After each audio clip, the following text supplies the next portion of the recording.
Good morning, guys. I feel like I've been doing this walk for years. Heading down to the Ohana. I actually have been doing this for years. I mean, since we first started clearing the land, it was 2 years in December. So, I get through the gate here. Oh, they're so left behind. So, I actually just finished up with my very first 2-day knife class. It was actually, today's Monday, it was actually Thursday and Friday last week. But I had a little mishap with the epoxy glue up, so customer had to come back. Luckily they were here still. So they came back this morning and we finished up the handle of the knife. Let me get inside. What's up, little guy? Little baby gecko hanging out. All right, so where we ended off on the last video, I haven't done anything else in the Ohana since then. That was this past Friday morning, so that was the end of the last video. The only thing that did happen was Friday afternoon, the metal for the Lanai roof was ready. So if you look in the background, I have some steel, some over here, some over here, some out on top of the Lanai. Excuse me. So that's what I'm going to work on right now. I'm going to get started on the roof, the Lanai roof. And basically what needs to happen on there is I have to put the purlins up, which is the 2x4 pieces that go on top of the rafters. Those will go essentially every 2 feet. And then when we screw down the roof, that's what the roof metal gets screwed into. So every 2 feet, you know, I'll start at the bottom, get the purlins nailed in, and then the roof pieces will go up. So the 4 longest pieces, which are the 2 pieces on either side of the roof that start at the Ohana and go out, those are essentially full pieces. From there, the pieces will get progressively shorter as it follows the hip rafter down. And then I will go back, snap a chalk line, and then trim all of those little triangles off, basically the top corners. Oh, I forgot I didn't shut off the dehumidifier. Yes, we have a dehumidifier now that we're running in here. And I also have a fridge plugged in back there, which will be the fridge for here, but I had to get it out of my shop. So anyway, like I said, gonna be working on the roof, metal. So I'm gonna get to that. So as always, thanks for watching, thanks for tuning in, and let's get to work. Okay, so I'm up on the roof and I'm on the back side, I guess, or away from the driveway side. So I have the first purlin installed here, and then the first purlin on the front facing side installed. And then what I did from there is I basically made a spacer. So I measured 2 feet. Well, I measured 2 feet from the front of this to the front of this one. And then that basically gives me my 2-foot centers as well. So all of this is real estate to screw in for the roof. So as long as you're close to 2 feet, then you're gonna hit it. So basically I put a spacer with a clamp there, spacer with a clamp here, lay the next one down. I mark it because I got to cut where the hip is. So it's like these ones, because the hip is actually higher than what the rafters are. So I cut it, nail it down, move the spacer blocks up, do the next one, so on, so on, so on. So let me continue. All right, so I have all the purlins. You can't see that first one because it's behind the beam. On the street facing side, and I guess this would be the north facing side. So the purlins are on all the way up on both sides. So I'm gonna start my roof over here and I'm gonna work my way around the whole roof. Partially because I have the 4 big pieces up there already, so I gotta move them. So 2 of those pieces will go here, and then the pieces will get gradually smaller as they go to the corner. And then I have a tool, a nibbler that'll cut the metal. So basically once I get all these pieces in place, I'll snap a chalk line, and then I'll use that tool to basically follow the hip rafter down. So let me, oh, and also this, wait for this truck to pass. So usually when I'm doing roofing, I take 2 pieces of 2x material. In this case, I used a cut-off piece of the fascia, and then I screwed a 2x6 to it so that it spaces the 2x6 1.5 inches off of the fascia board, if that makes sense. And that'll give me my 1.5 inch overhang that I need. So it's just clamped on there. It'll basically hold that piece in place until I screw it down. Once you have one piece in, then you can just follow it as you go across. Or you can move this across each piece if you want to. So let me start getting some metal put in place. All right, so I have the first 2 pieces on. I had to do a little notch there because the trim, so it would go around the trim. This will get a piece of flashing all along the wall here anyway. So all that will get closed out later on. First 2 pieces are on, and basically what I did was I did the first screw where I could see the purlin, and then I used my square, or my level. I used my level to go to the middle of the 2x4, and then I put marks across. So you can see the marks. Right there is a mark to go to the next panel. And I'm actually doing these backwards, I guess, in the way that you think about it. So if you look on this panel, you'll see the ridge that gets covered by the lip on this panel.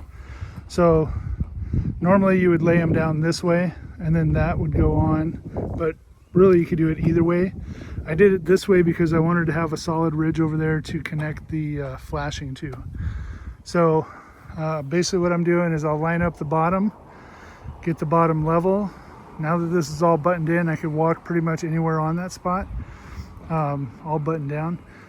So I get this lined up there, I slide it underneath this one, it goes real easy, and then I'll nail this first, or screw this first row, the first ridge that's marked, and then from there I'll continue with my level. I'll place it against there, I'll look over at the 2x4, and then do my marks across. And I'm already past the hip, and up there I did a black mark. There's a black mark there where the center of the top of the hip is. So once I get all this whole side on, I'll put my chalk line up there and I'll run it down to the corner back here, and I'll snap a line, and then I can use the nibbler to cut all these off. And then from there I'll go to the next side, and then finally to the last side.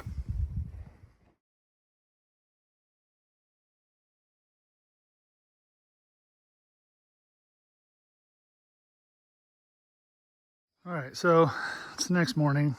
I'm back. It was raining a lot this morning, so I wasn't sure if I was going to be able to work on this or not, but it has since cleared up. But the roof is still very wet. So as you saw in the time lapse, I just ran through with the nibbler. I'll wait for this car to pass. The nibbler is awesome. It's really easy to control.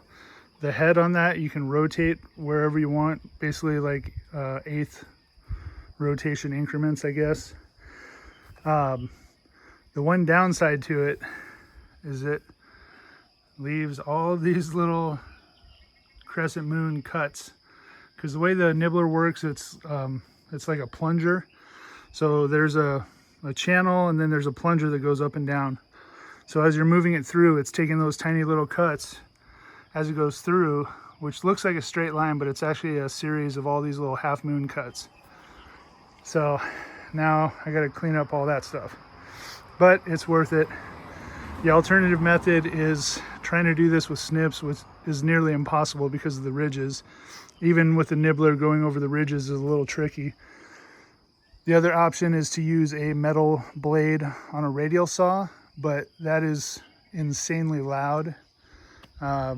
And it actually sends more, I guess, metal shavings everywhere. So at least with these, they're kind of big and you can see them. That's the other thing when you're doing metal roof here. Even if you're not cutting, after you do all your screws, you want to come up and make sure that you blow off the roof to get all of the little metal pieces off, all the little splinters and whatnot from doing your screws, or if you're drilling holes, because if those little pieces sit on the roof, they'll actually start to rust, and then it'll rust into the roof.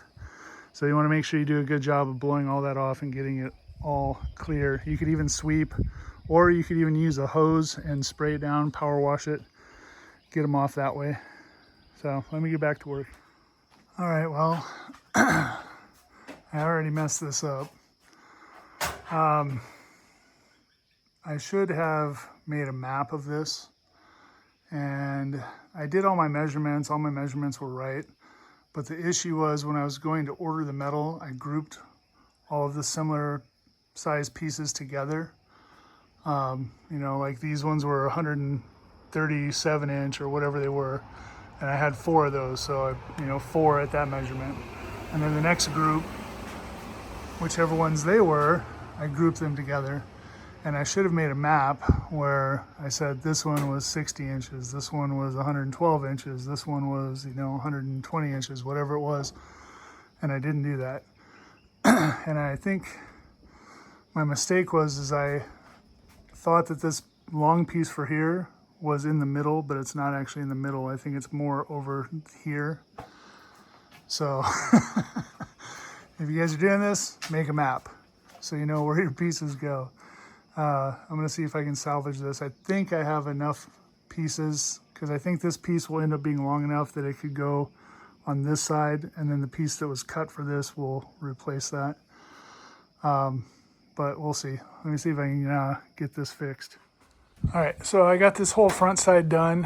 What I ended up having to do is that the piece that I cut in the wrong spot, I ended up just cutting it off, and then this will get a patch.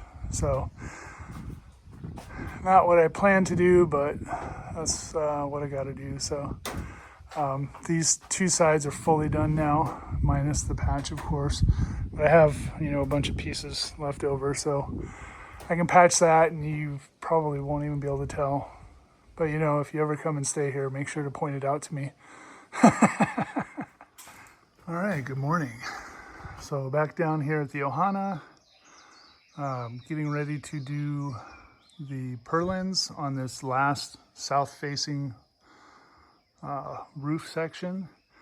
So I'll get the purlins up there. I have that first one up, and I've already marked it. I'm ready to cut. Once that one is nailed in, then I'll just use my spacers and do the next, until that's done.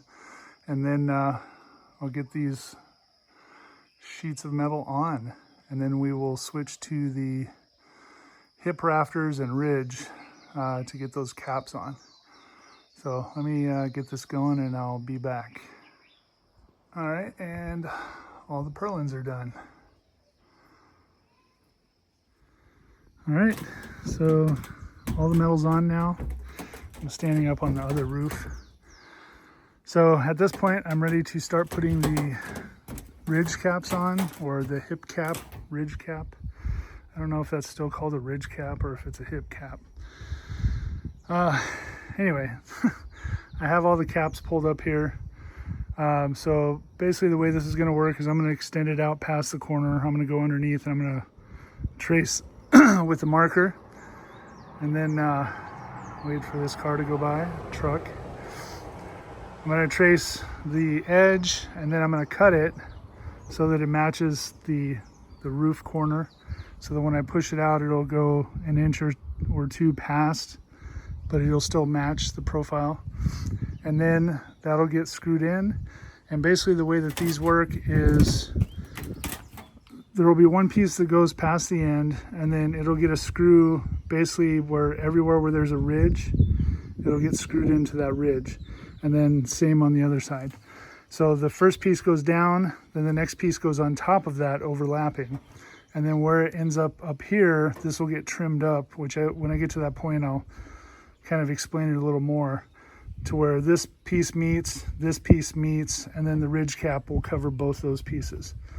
And then I also have to put in I have the little trim flashings over here. So I got to put those in against the wall. So that'll get silicone against the wall and against the roof metal. and it'll get screwed into both. So the ridge that's sticking up right here is where the flashing will get screwed into with a bead of silicone underneath it. So let me get to work. My little inspector's back. He keeps hanging around. All right, so this flashing's all done along the house, along the Ohana. And I have the caps. This cap is fastened in, the top like 2 feet or so, there's no screws in. And then this cap is fastened in. Again, the top 2 feet, there's no screws because the next piece is going to lay over top of that, which I'm getting ready to do now. So I'm basically going to lay both of these pieces up here, and then I'm going to kind of draw an overlap line. And then the top one will get cut to that line, and then the bottom one will get matched to this ridge, essentially, wherever it overlaps. So you don't want to just cut them at a 45, let's say, and have them meet. You want them to overlap. So this side will come all the way up. This side will come over top of that side, and then I'll trim it in basically a straight line following this rafter, which is the center of the roof essentially. And then everything will get screwed in, and then the top piece ridge cap will get laid over it, and it'll go over the flashing or past the flashing, and then come out here, and then it'll extend out past where these two pieces meet, like the bottom side of it. So it'll go past that just a little bit, maybe an inch or two at most, and then it'll get cut, and then it'll get fastened in. So just about there. All right, so this is the type of overlap I was talking about. So I did sort of I guess like a Y cut, I don't know. It's not an L, but, and then I did basically the same one underneath, which you probably can't really see, but it's cut over here and then comes this way, goes that way. Then the top piece is the ridge cap will go over this and extend out to about here. So let me get this finished up. All right, that's it. Totally done. Cleaning up all my tools, blowing everything off. You can see how I cut that out past that. I'm sure there's probably going to be some roofing guys that are going to be like, what is this guy doing? I mean, if you have the tools, you can like bend that and make it all nice, and I don't know, I don't have the tools for that, so that's how it's going to be. And is it possible that rain could blow up under these? Of course it is.